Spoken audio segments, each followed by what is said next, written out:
दानी अहम खबर शेयर कंदासीं। सुपर पावर अमरीका के नए सदर की चूंड लाइ पोलिंग थी रही है। अॻूणे अमरीकी सदर डोनाल्ड ट्रंप और नायब सदर कमला हैरिस विच में चोटी जो दंगल थी रहो है।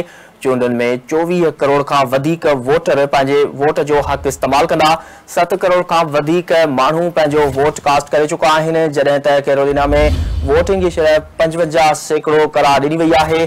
चेकतान के खदशे सबब सिक्योरिटी हाई अलर्ट रखी IFBI तरफा कमांड पोस्ट कायम कई वही है।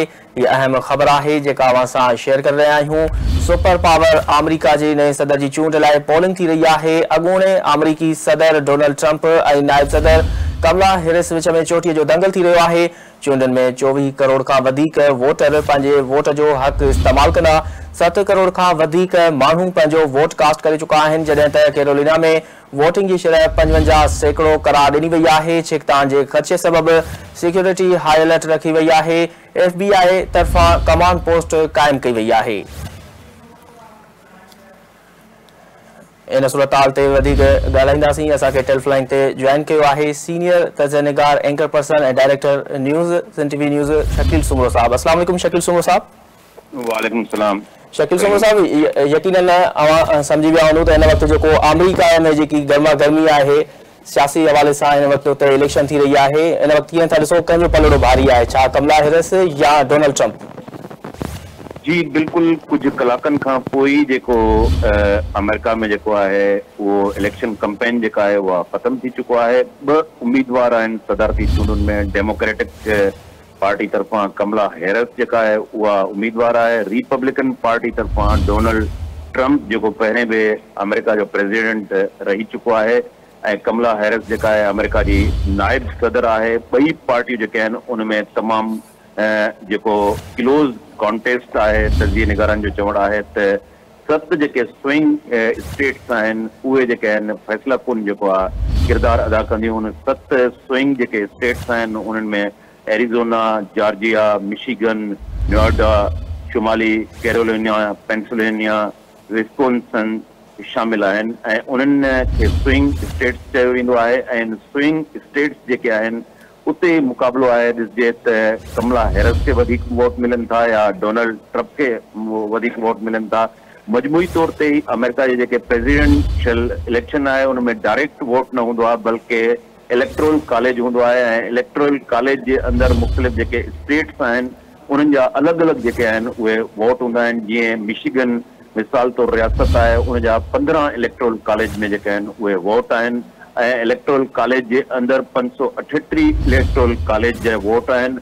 जेको उन मां 270 वोट खणंदो उहो सदारती जेको आहे प्रेसिडेंट जेको आहे उनखे कामयाब करार ॾिनो वेंदो। जनवरी जे में जेको आहे उहो नओं जेको अमेरिका जो प्रेसिडेंट आहे 10 सालनि जे लाइ उनखे चूंडियो वेंदो ऐं जनवरी में उहो हलफ़ खणंदो।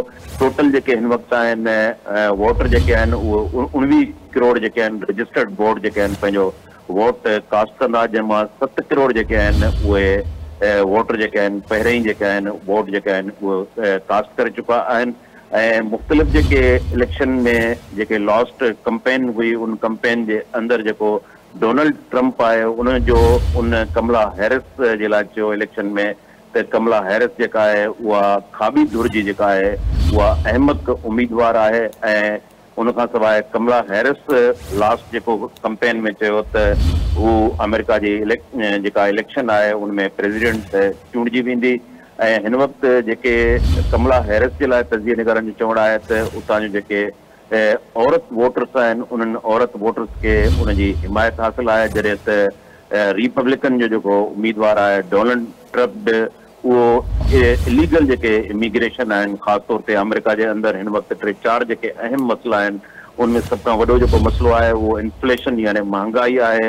एबॉर्शन जो जेको इशू आहे उहो बि तमामु वॾो इशू आहे। हेल्थ जो इशू आहे। उनखां सवाइ एम्प्लॉयमेंट में लीगल जेका इमिग्रेंट्स आहिनि जंहिंमें डोनाल्ड ट्रंप जेको आहे लीगल जेका इमिग्रेंट्स आहिनि उन्ही खे स्लोगन तौर पंहिंजो इलेक्शन में कैंपेन जो हिसो ठाहियो आहे। जॾहिं त कमला हैरिस जे लाइ चयो पियो वञे त उनजी जेका वालदा आई डॉक्टर शामला उनजो हिंदुस्तान जे तमिलनाडु सां जेको आहे वास्तो हुयो। 19 सालनि जी ॼमार में उहा अमेरिका आई ऐं उनखां बाद में उन अमेरिकन जेको आहे उन सां उते शादी कई कमला हैरिस जेको आहे पाण खे ब्लैक हुजण ते जेको आहे उहो प्राउड फील करे रही आहे ऐं हाणे 5-7 कलाकनि खां पोइ जेके वोट जेके आहिनि उहे कास्ट थियण शुरू थी वेंदा ऐं उन खां बाद में अमेरिका जे अंदरि जेको आहे नओं जेको प्रेसिडेंट केरु थींदो उनजो ज़ाहिर आहे त फ़ैसिलो साम्हूं अची वेंदो। पर सख़्त जीअं मां तव्हांखे पहिरें ॿुधायुमि त स्विंग जेके स्टेट्स आहिनि उन्हनि जो हिन सॼे इलेक्शन जे अंदरि अहम रोल बणिजे थो। अच्छा शकील सूमो साहब, बिल्कुल दुरुस्त फरमाए रहिया आहियो, पर ख़बरूं कुछ ये भी हली रहियूं आहिनि त मिशिगन में जेको आहे सख़्त मुक़ाबिलो जेको आहे सो थींदो। हाणे डोनाल्ड ट्रम्प जेको आहे मिशिगन में बि उनजा बि जेके आहिनि सो हिमायती आहिनि, उन खां पोइ जेको आहे कमला हैरिस जो बि आहे। मिशिगन जे हवाले सां ख़ासि तौर ते जेका एक्सट्रीम मीडिया आहे, जेका आउट वर्ल्ड मीडिया आहे, उहा उनखे घणो फोकस पई करे, इनखे तव्हां कीअं पिया ॾिसो? जी बिल्कुलु, मिशिगन जेको आहे उन ते डोनाल्ड ट्रम्प जो जेको आहे उहो बि तमामु घणो फोकस आहे ऐं उन जा 15 जेके आहिनि इलेक्टोरल कॉलेज में जेको आहिनि उहे वोट आहिनि जेके 538 मां जीअं मां तव्हांखे पहिरें ॿुधायुमि त 270 जेको वोट खणंदो उहो जेको आहे कामयाबु करार ॾिनो वेंदो। त मिशिगन में ख़ुदि जेका कमला हैरिस आहे उहा बि इलेक्शन कैंपेन में जो दौरो करे चुकी आहे। डोनाल्ड ट्रम्प जेको आहे उहो बि मिशिगन खे तमामु घणो फोकस कयो आहे। त मिशिगन जेका आहे उहो 7 जेके स्विंग स्टेट्स आहिनि उनमें मिशिगन बि शामिल आहे। एरोज़ीना जेका आहे, जॉर्जिया या कैरोलिना, पेंसिल्वेनिया, इहे उन्हनि में शामिल आहिनि। हाणे मुख़्तलिफ़ जेके आहिनि, जीअं कमला हैरिस जेको आहे भारतीय कार्ड जेका आहे उहा बि इस्तेमालु करे रही आहे, जिते इंडियंस आहिनि उन्हनि खे उहो कोशिशि करे रही आहे त उन्हनि खे जेको आहे कंहिं तौर ते कन्विंस कयो वञे त जीअं उहे कमला हैरिस के वोट विझनि। ऐं इहे बि आहिनि त तमिलनाडु जेको हिंदुस्तान जो इलाइक़ो आहे उते मंदर में पूजा बि कमला हैरिस जे लाइ पूजा बि कई पई वञे, उनजी कामयाबी जे लाइ पूजा पाठ बि थी रही आहे। ऐं उन खां सवाइ जेके मुख़्तलिफ़ स्टेट्स में अरब कंट्रीज़ मां जेके अमेरिकन्स आहिनि उन्हनि में बि फ़ैसिला कुन जेको आहे उहो किरदारु अदा करे सघनि था। पाकिस्तान मां जेके पाकिस्तानी निज़ाद अमेरिकन्स आहिनि उन्हनि जो बि हिकिड़ो वॾो अंग उते मौजूदु आहे, छाकाणि त गुज़िरियल 5 सालनि में जेका असां वटि डेटा आहे 33 लख माण्हू जेके आहिनि परदे विया आहिनि, जंहिंमां हज़ारे माण्हू जेके आहिनि उहे अमेरिका में हिन वक़्तु रही रहिया आहिनि ऐं उहे पंहिंजे वोट जो बि इस्तेमालु कंदा आहिनि। त मजमूई तौर ते अरब वोटर्स ऐं उन खां बाद में इंडियन वोटर्स ऐं पाकिस्तानी वोटर्स जो बि हिकिड़ो वॾो अंग उते मौजूदु आहे। ऐं उन खां सवाइ जेके रेसिज़म जे हवाले सां ख़ासि तौर ते जेका डेमोक्रेटिक पार्टी आहे कमला हैरिस जी, उन्हनि इहो चयो त असां रेसिज़म खे कंहिं बि सूरत में जेको आहे क़बूल नथा करे सघूं। ब्लैक ऐं वाइट में डिस्क्रिमिनेशन जेका आहे उहा अमेरिका जे लाइ जेको आहे नुक़सानकार साबित थींदी। ऐं उन खां सवाइ जेको रिपब्लिकन पार्टी जो उम्मीदवार आहे डोनाल्ड ट्रम्प, उनजो इहो चवणु आहे त जेके इलीगल इमिग्रेंट्स आहिनि उन्हनि खे फौरी तौर ते अमेरिका मां निकाली ॾिनी वञे, छाकाणि त उते एम्प्लॉयमेंट जो तमामु वॾो इशू आहे।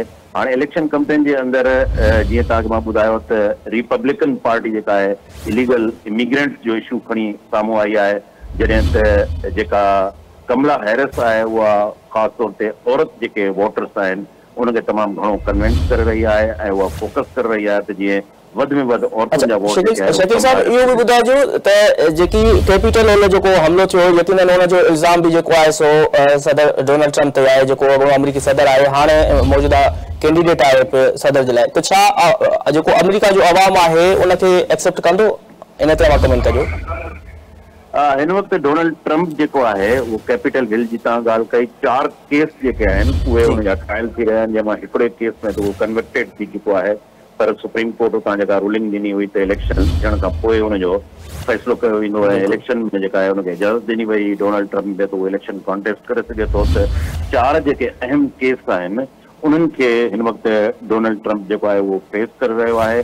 क्लोज़ जेको आहे कॉन्टेस्ट आहे ऐं ख़ासि तौर ते जेके स्विंग स्टेट्स आहिनि उते चयो पियो वञे त जेको जेकॾहिं फ़र्क़ु आयो बि त उहो 1 खां 2,000 वोटनि जो फ़र्क़ु हूंदो।